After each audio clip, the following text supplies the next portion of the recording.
don't drink no coffee. Okay, we should probably. You guys gotta do your intro thingy. Whatever your intro is, like you guys. Welcome back to the Impact Students Podcast. We're your hosts, Abby and Julia. And today we are joined by another awesome student leader, Stefano Lacinto. Yeah. What's your last name? Yeah. Stefano. No, it's Low To or something. No, I'm joking. Yeah, you're right. Just make something up. Stefano, why don't you tell us about yourself? Oh, about myself? I thought we were gonna get to the question. I'm Stefano. I yap a lot. I go to Salem Fields Church, and I'm here right now. I also didn't comb my hair. My parents were harping. We were in the car, and my parents were on the phone, and they were. My aunt goes, "Yeah, he said he didn't comb his hair because he just wanted to be himself." Because that's what I said. You are being yourself. This is the best ever. I know. Well, Stefano, we were kind of talking about this earlier, but I would love to know if you could add one modern invention to a Bible story, what would you add and how would it change the story? First of all, Abby, did you ever talk about the AK-47 on a podcast? Because you should probably have mentioned that. She's over here talking about how she wants to add an AK-47 to the Bible. Like, come on, guys. What's going to happen, like I said, bro? we were discussing this context. before. What would you do, though, What would Stefano? I add, bro? Jesus, he's going to get a Ferrari. He's going to drive around in a Ferrari, bro. You know? Is that how he comes in on Palm Sunday instead of on a donkey? Jesus. All the disciples are on the side. You know, they all got glasses on. We're going to bring shades into it, right? That comes with the Ferrari. And, he's gonna rent a Ferrari. He's going to go to, a rent station, bro. We're just going to add he's driving a Ferrari. Where's bro. he going to get gas? How would this impact the gospel story? Holy gas. Okay, you bring in some holy gas, bro. Turn water into gas? Yeah, there won't be any wine. How would this impact the story? It would go a lot quicker because there wouldn't be as much walking. There would be less downtime. Fast. So you see, first of all, right? He could probably because he's also Jesus and he could walk on water. So who's saying he can't drive on water, right? So he could go to America and preach, bro. And then he could go to America and be like, "What's up, people? Is this America? What's up, party people? I call this America, and we are driving in my Ferrari to America." Wow. I can really picture Jesus saying Maybe he should get a Ford F-150 so he can relate with the American people, a little more. You see, when I think of American car, American, I just think of some dude in Texas, on his Ford F-150, bald eagle sounds in the background, two guns. He's like, "Yeah, America, woo!" Wow. Just fireworks and the anthem's playing. And there's bald eagle noises in the background, just America. This really took a turn. I'm sweating. Yeah, we swapped over from Jesus in a Ferrari to your average American. Wow. Let's swap yet once more to talk about, the main thing that we're here for, to talk about you and your story. So can you share a little bit about what your family dynamic was like growing up? So my family dynamic, shockingly, did not include a Ford F-150 or guns or people screaming America. So growing up, it was kind of weird. So at first, right, my uncle, he was, dating, he's trying to find himself a girl. Mm-hmm. So, happy so you're laughing. So you lived with your uncle. Yeah, it started out, I was with my grandma and mom, right? And my mom, she's definitely not the best person in my opinion. She's not a great caretaker. No offense to her. She had a lot of stuff going on with her. Right. So, and my grandma also really wasn't that great of a person either, in my opinion. So, and then she ended up dying, which, that really wasn't a shocker because I do know I think she was a heavy smoker. I'm not 100% on that. Don't quote me on that. So then we moved in with my uncle, which I really specifically remember because I remember he had a cool looking car. And it was not a Ferrari, okay? He didn't have the Jesus whip. But it was sick. It was cool. It was cool. I think. Yeah. I forgot what happened to that car. I think he probably sold it. Yeah, he sold it to get a van, I think. Yeah. But you grew up with him. Yeah, so we'd gone with him, and my mom was there, but she leaves later on. I don't really. She doesn't really add much. No offense, but I'm talking about my actual mom, not my aunt. So if you do know my aunt, I do not hate her. She's the GOAT. She's amazing. I consider her my mom. Mm-hmm. But she stepped into that role. She stepped into that role. Yeah. So I'm not sitting here dissing my aunt. Okay, so right. if you're listening to this, We I love you. I'm not dissing you. Yeah. Not about you. Please don't take that as a diss, like a jab at you, okay? And so you grew up. I was with my uncle, and I remember I think my mom had actually originally, my actual mom. So I guess this is one thing she did right, I guess. Had brought me to church. And I think it was like a Catholic church. It was one of those weird fancy ones. You did communion, the bad snack whole thing. Then I remember we'd gone, there was 2 relationships. Specifically I remember they dated some guy with like it was like some FBI lady. That's and then there was some other lady. She had like 3 kids, and they introduced me to Minecraft. So like in Halo, so they're cool. So kind of a lot of bouncing Yeah, around. it was like bouncing around. We weren't moving at that time. We had started. We went from like an apartment, then we went to New York, then we went to New York. You didn't know? You've never heard of New York, Lord? We don't live somewhere in New York. It wasn't the city. I remember we drove to a city, and I was too busy eating Scooby snacks to look out the window and see the lady with the torch. Statue of Liberty. Oh, man. So how did your family life impact and like your the dynamics of your family? How did that impact your faith and your view of church growing up? I mean, originally because we had gone to that weird Catholic church, I kind of thought it was boring. Then I remember we started, no offense to God, right? I mean, it's Catholic church, but that's besides the point, all right? No offense to God. It just wasn't for you. God, it wasn't my thing. I mean, originally it wasn't even my thing when we started coming here. No offense. I'll be honest there. It's something I don't think I've ever shared. But we eventually bounced around. We got we started going. I think it was River of Life. I can't remember. But specifically, the big thing I remember, we talked about. I'm totally forgetting his name. The guy who's like strong because of his hair. Samson. I knew it started with Sam. I was thinking of Samuel for some reason. But yeah, we remember talking about him. I remember dipping the goldfish, the apple juice. Anyone else remembers that?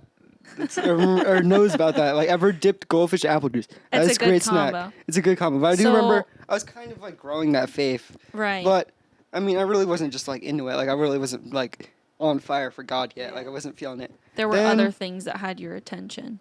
Yeah, then I remember we started heading towards here, and I liked going here, actually, I would say. Originally, I was, like, hesitant, like, I don't really want to go, really. And when did you guys start going here? Freshman year? That was, like, 4 years ago, 5 years ago. Who knows? It was so long ago. And I was kind of, I think it was before you were here. Like, barely, like, 1 or 2 days before. I remember specifically one of the things that got me going was, like, yo, there's donuts. And I remember the first day, right? Because they're hyping up. They're like, there's donuts. I'm like, okay, sounds cool. Every Sunday morning. There was, in fact, not donuts. What? Shocker. You came on a week that there wasn't donuts? The first week there was not donuts. And I was like, they lied. I was really looking forward to them. And I think there was just starting Impact around this time. And I specifically really remember this. Originally, I really didn't want to go to Impact. I was like, oh, I don't want to do this. It was right before school. I'll be honest with you, I just don't like... I wanted that break time, right? Like before school where I could just like do me, like refresh myself. So I was like, oh, I don't want to do Impact. And then I started liking Impact. And then specifically one moment that really stood out to me was we were out the entire day. I remember specifically being with my parents and like, dude, I don't want to go to Impact. We've been out the entire day. I was really like upset because I had been so hesitant beforehand. They were like, you have to go to Impact. And I remember that very specifically. It stood out to me. Because that definitely got me to, like, I really liked church. But because of those incidents, it kind of got me to be like, I don't really want to go because, like, it feels like I'm forced to be here and I can't, like, occasionally take breaks. Which, in my opinion, there's nothing wrong with, like, you were out all weekend, and, like, it's Sunday morning and you don't want to go to church because, you were out till, like, 2 p.m. or 2 a.m., right? Right. I mean, you've been there before. I know you've probably been there before. Where it's like, I've been out since 2 a.m. I need to take a break. So it's like I feel like I couldn't take like breaks. I mean that was also partially my fault because of like I wasn't fully on board. But I think after going for a while, after being forced, it was like it really started bringing me to know God and starting to like it more, and getting to know people. Yeah. Because that was another part of it is like you really don't know anyone at the start, and when you're, believe it or not, I consider myself not social. That's a shocker, right? Like outside of church, I have like 4 friends. Like I'm really not social. But it takes time. It really takes time. That. Once you start to get to know people, it's great. Yeah. I mean, there's still dates where it's like, we've been out all day. I really don't want to go to church.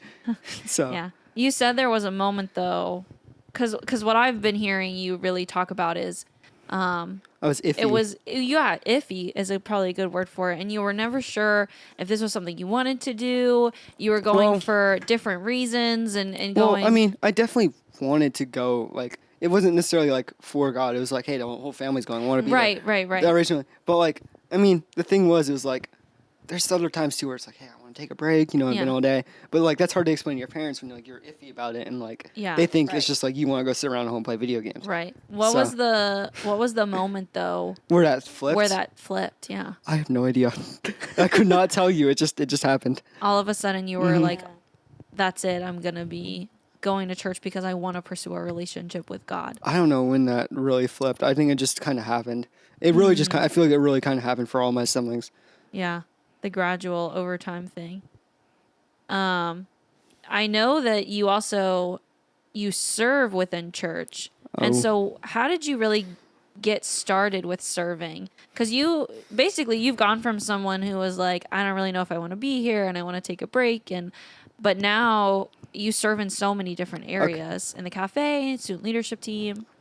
I mean, like, I guess it was called the sermon start, as you guys always are yapping about. I've always had like, I shouldn't say brain rot. Now I'm giving this poor people watching a podcast, like great grandma Bethany over here. I don't know. This is like watching a podcast. She's like 2,000 years old, and she's like, what is a yap? What's a skibbity? I've never heard of those words. You before. talk a lot. I do talk a lot. Yap, to fill in for means, great grandma Bethany. I don't even know who great grandma Bethany is. I just made her up. But if you have great a grandma servant's Bethany's heart. watching, but no, I'm sorry for great grandma Bethany. If there's someone out there named that, I'm not trying to diss you, but yeah, you're cool. You can sponsor a podcast too. but I mean, I've always just been like inclined to like help out. Like I've always like felt really strongly like just to help people. Like I mean, literally one of my dreams has always been to like a weird like in my head dream that I know will never happen is like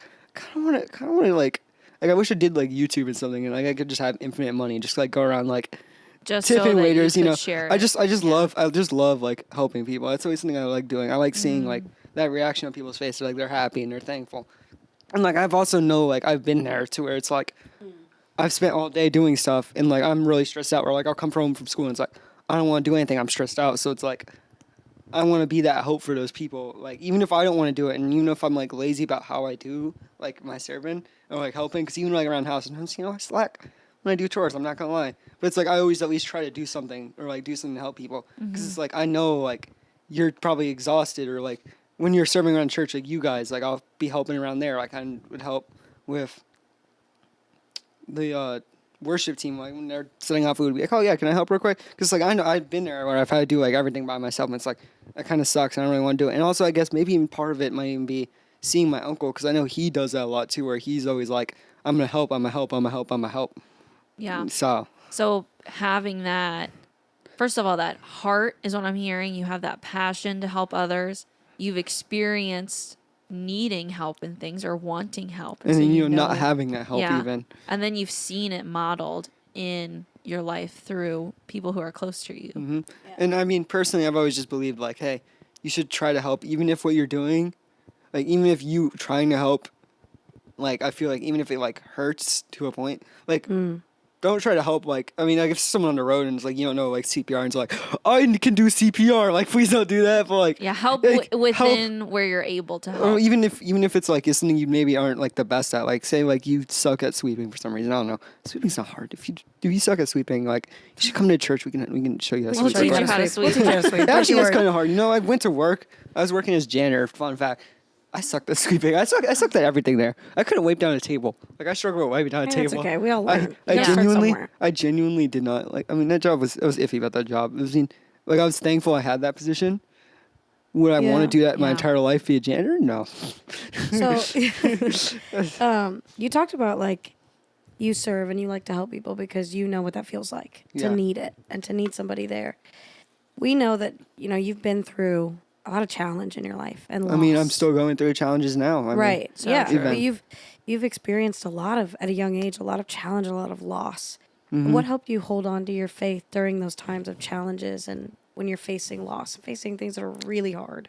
Ooh, I'm going to be brutally honest with this one. This one's going to make I mean, this one might offend, like, if my parents listen to this, and I kind of feel bad. Really just feeling like I just didn't know where else to turn to, like, not having anyone really.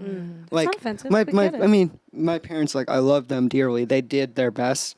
But, I mean, it's hard to, I mean, really, especially, like, all the situations, like, I mean, I'm not going to go through my entire testimony. I don't know if you guys are going to get, like, a transcript of the testimony or something. But one thing, for example, like, my dog died, right? I'm pretty sure, like, my parents were going through that really hard, especially I feel like my uncle. Yeah. Like, seeing him now with our dogs, like, they're so, like, he's so obsessed with them, like, which is good because I also feel that, where it's like, you don't even want to put him in, like, harm's way, really, even. Like, I'm like, terrified to ever even, like, take him out for, like, walks around the neighborhood. I wouldn't even do that anymore because of what ended up happening with our first dog. Where it's like, I mean, it was just hard for everyone. So it's like, and I feel like everyone was really, like, shut in during that, and, like, personally, for me, it's kind of weird. I feel like everyone really got over it quicker, especially than how I did. So I kind of felt like me being there, like, hey, if I keep, like, talking about it, it just kind of feels like, hey, I'm drawing these things out for, like, attention. And I didn't want to do that. So it was like, the only person I could really turn to was God. Because it's like, I really felt like, hey, if I really go to anyone else, I kind of feel like, hey, I'm drawing this out for attention. And God understands my heart the most. So I'm going to turn to him because he knows what's on my heart. He knows I'm not just going up to him like, look at me, guys. Oh, You know, yeah, he knows And he you. can he knows that, like, deeply. bear those burdens. Mhm. Yeah. What do you feel like is the biggest lesson or biggest thing that God taught you during those difficult seasons and your times of loss? It gets better even when it gets worse. There's always a green light at the end of the tunnel. Things are gonna look terrible, but God will be there, and he'll do things in your life to where it's like, I mean, Yeah. he'll come through. He works all things for your good. Right? Mhm. Yeah.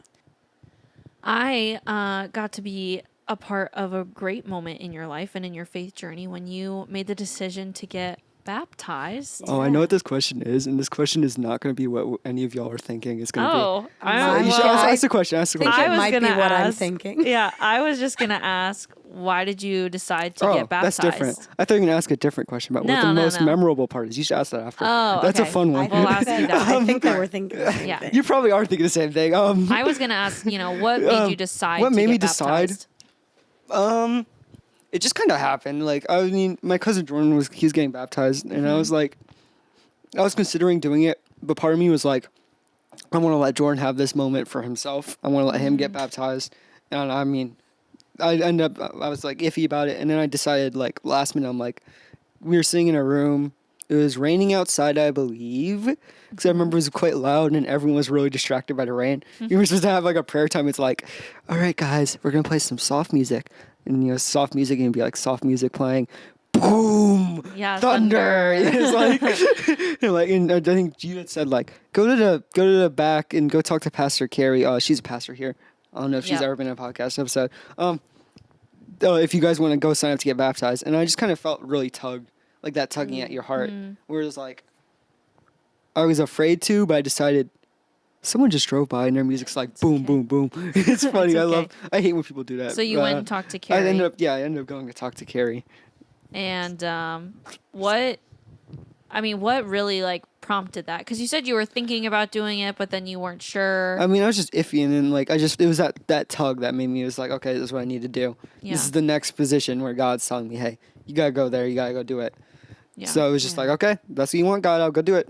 And what do you feel like baptism really means to you? Like, why does anybody get baptized? It's showing that, like, you're dedicated towards God, and, like, you're gonna break away from those old habits. You're gonna break away. You're gonna try to really, like, focus your life on God, and you're gonna allow God to start making the changes that He needs to make in your heart. He's gonna. I heard it described as like stone heart or something. You have, A like, heart of stone. So Yeah. He's gonna start breaking that stone heart. No more hard, nasty layer.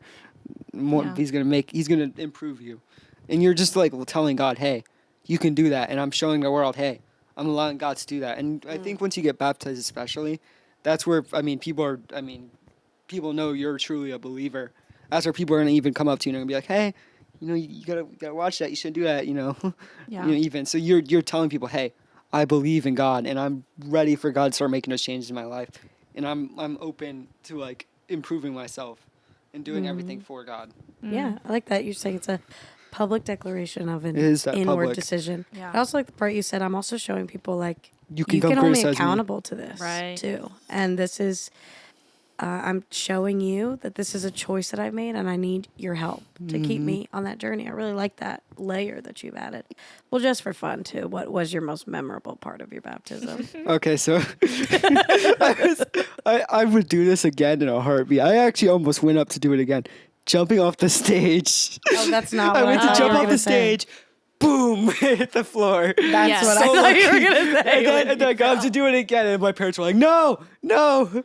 Yes. I also really remember. You get out of the baptism pool I mean, soaking wet. yeah. Before I you feel like- towel off, you try to jump I out. don't really remember like. You slipped fell. and I feel like the actual baptism part really wasn't even like something I can clearly remember. I just remember Right. dunking in the water. I remember it kind of being warm, and then I Yeah. remember getting off the stage and then almost falling, and then going to the bathroom, freezing. And I'm like, Yeah. he's like, if you've ever gotten out of a pool, that's basically how it feels. Because you're literally just going to a pool You're just with your cold, clothes yeah. on too. So it's Yeah.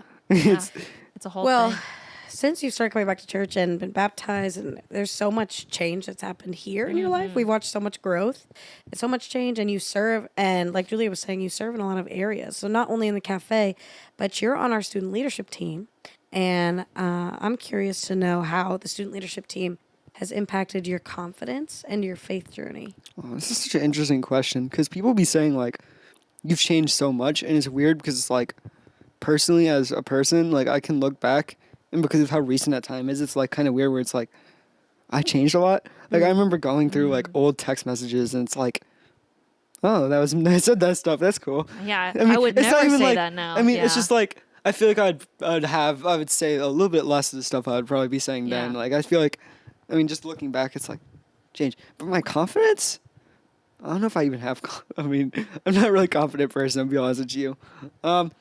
Maybe I am. Maybe I just don't notice it. Yeah, I would say maybe you just don't see it. Like I'm thinking about how I mean, a lot of things I just don't see. It's Right. just like it just kind of happens. I'm thinking about how you're one of the first that always is greeting new Yeah. students and making people feel welcome, and you're very outgoing in that aspect. So maybe you're just not seeing I probably definitely. I'll be honest these with you. aspects of yourself. I don't. but, I don't see a lot about myself. Like I look at myself and I'm like, oh, Hey, yeah. that's what we're here for. Yeah. We're here to encourage you. That's and help true. you. That's the fun part about and why I would encourage anyone who's listening to this. It doesn't happen to be from Salem Field Church or from another church. You should. I think you really should try to go to a church or even just find a group of believers. Specifically, we have a pastor here named Pastor Robin. She told her story about how she was in like I think it was Mormon land or something. I don't remember. She went to BYU. she was up in like Mormon land. You know, Mormon's such a weird faith in my opinion. No, But- no offense to Mormon, but it's like she even talked about just finding that group of believers. It's like, I mean, one thing I think that's definitely hard is finding people that like uplift you and going to church. I feel like those have just been the people to uplift you. Right. And I mean, even the people who I thought were like there and like they weren't believers, like I thought they were going to be great friends. I thought they were going to be like the best of friends. Turn to this year, all of a sudden 90% of my friend group's gone. And it's Wow. like, okay, so they weren't truly there. But you know what? My church friends who I wouldn't even like hop up immediately and say like, yeah, those are my bestest of friends.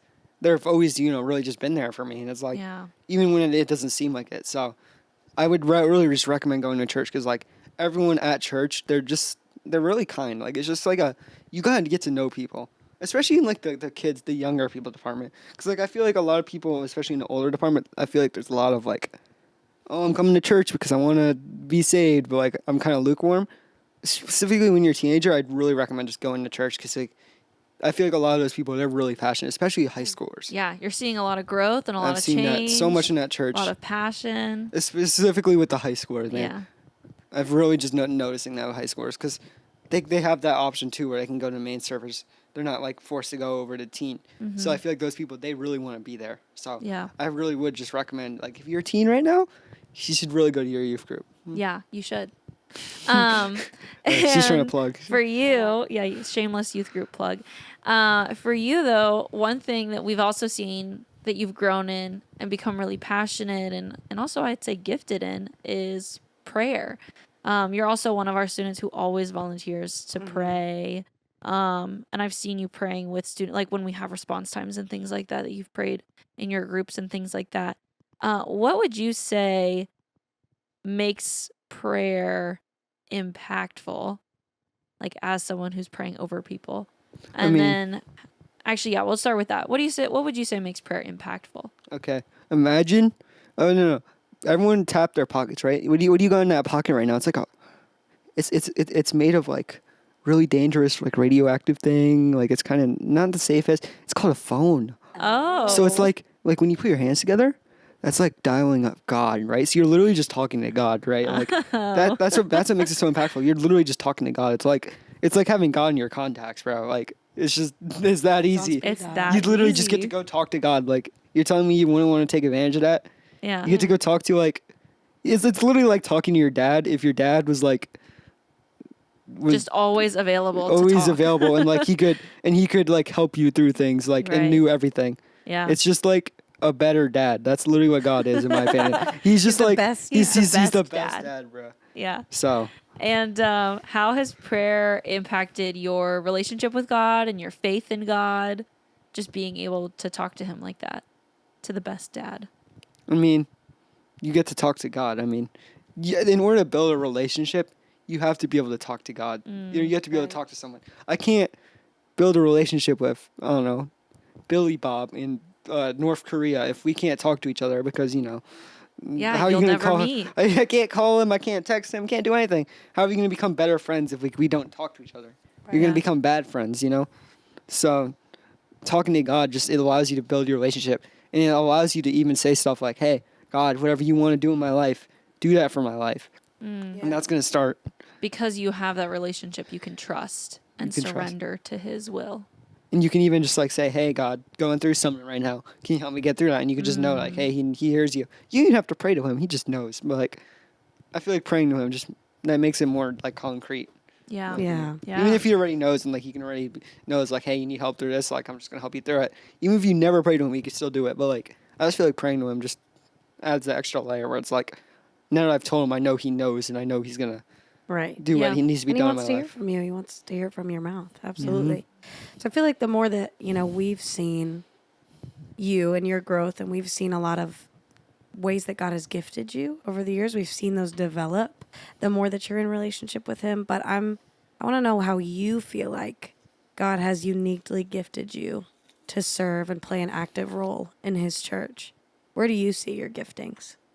I hate that question so much. I Whoa. genuinely despise that question. Like, was Julio not here? I think it was who knows who it was with. We were talking about like, maybe it was a Carrie. Who knows? I think it might have been Robin and Carrie. She was asking like, what do you think about yourself? And it's like, oh no, I don't think about myself. I don't like thinking about myself. Does it feel like too braggy? That and it's just like, I don't know.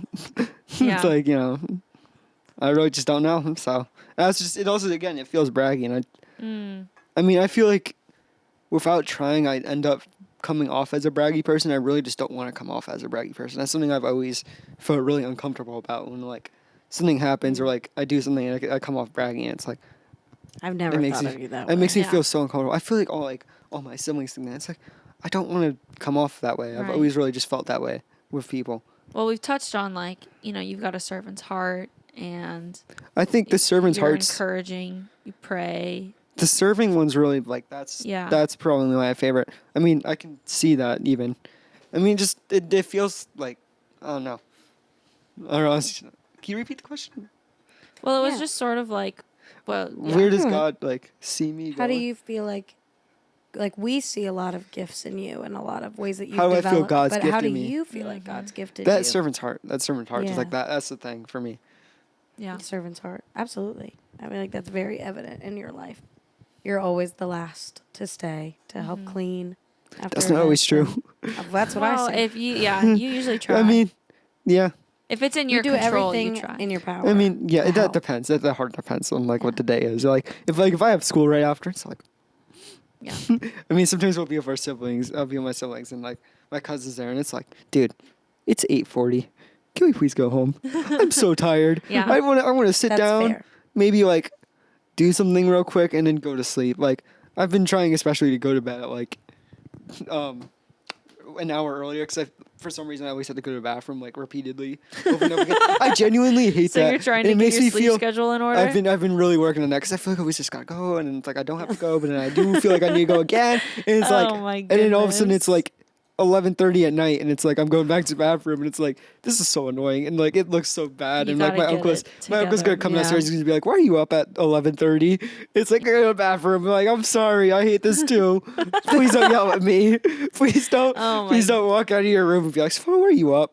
Wow. You're in trouble now. Well, not only do you do things here at the church, but you go on events with us too. Ooh. Oh yes. Get us all back those on track. events. That is a shaky. So, what do you feel like your favorite event or trip that you've been on with the church is? That's iffy. Or if you've got That's such a hard question. It really depends because part of me really wants to say summer camp, but the thing I really hate about summer camp is it's that length. I don't like being away. I don't It's like that being. long. I just don't like being away from the house for like more than like 2 days. Personally, I've never That's liked fair. that, especially because like Homebody. the sleep is rough. Like that's something that That's really super gets me. fair. It's like I so can't. fair. I hate that with a burning passion. So, what's And another then- one? Maybe then. But no, the summer camp, that one's probably one of my favorites just because, like, that one time we had the open pool. It was just so chill being able to just go chill in the That's where we pool. could get in the That was my favorite. Like, you tell me we can just What go sit has in the pool. been Or family camp. I like being able to Oh wander yeah, around. family camp. Love And I family also, I mean, it was fun. I just liked family camp. That was fun. Yeah. What Except is- for the ending. I'm sorry for interrupting you. No, much. it's okay. But I specifically remember I ate a whole pizza. I was in the smart decision, and I had to go to the bathroom Oh, so yeah, you felt bad. awful. I had to go to the bathroom so bad. How, I'm sitting on the surface. How or what? Sorry. What has been one of the most impactful moments from an event? Whether it was Oh, like a easily specific got there. message or a worship service or See, I feel like first of all, every service I've gone to, I've always been able to take away something from it, and even if I don't remember it, I can recall just that feeling in that service of like, I feel like this might relate to me, yeah. sort of thing, and like I can tell what God's trying to say something to me, even if I don't even remember it now, because like I couldn't remember it Yeah. all. But I should say something the most impactful moment was there's two. Seeing my cousin on stage doing worship, I felt really proud for him, and that was one of the few times. It was a quiet singing, but I think that was one of the few times I think I've ever really like, because I hate singing with a passion. Like I feel so uncomfortable doing it. I mean, this is something I've always just felt like I had a bad voice at singing. But Hey, it doesn't matter how you sound. I know God just that's wants true. to hear That's you. true, but it makes me so uncomfortable because like Yeah. But I did seeing- chorus, but right. seeing do like it. Yeah, my but cousin, seeing and then your cousin do also it. I said the more impactful one. No offense to my cousin, he's great. Was when we were in winter retreat, and I felt that call to come here and join the leadership team. That was something that really felt impactful, you know. And I'm hoping to do it again for another year. I mean, it's great. Like I feel really like I feel like it's a great opportunity to really try to like learn more about God and really like reflect what God's doing in my life out to others and to be able to help out other people. I love, the serving aspect of that.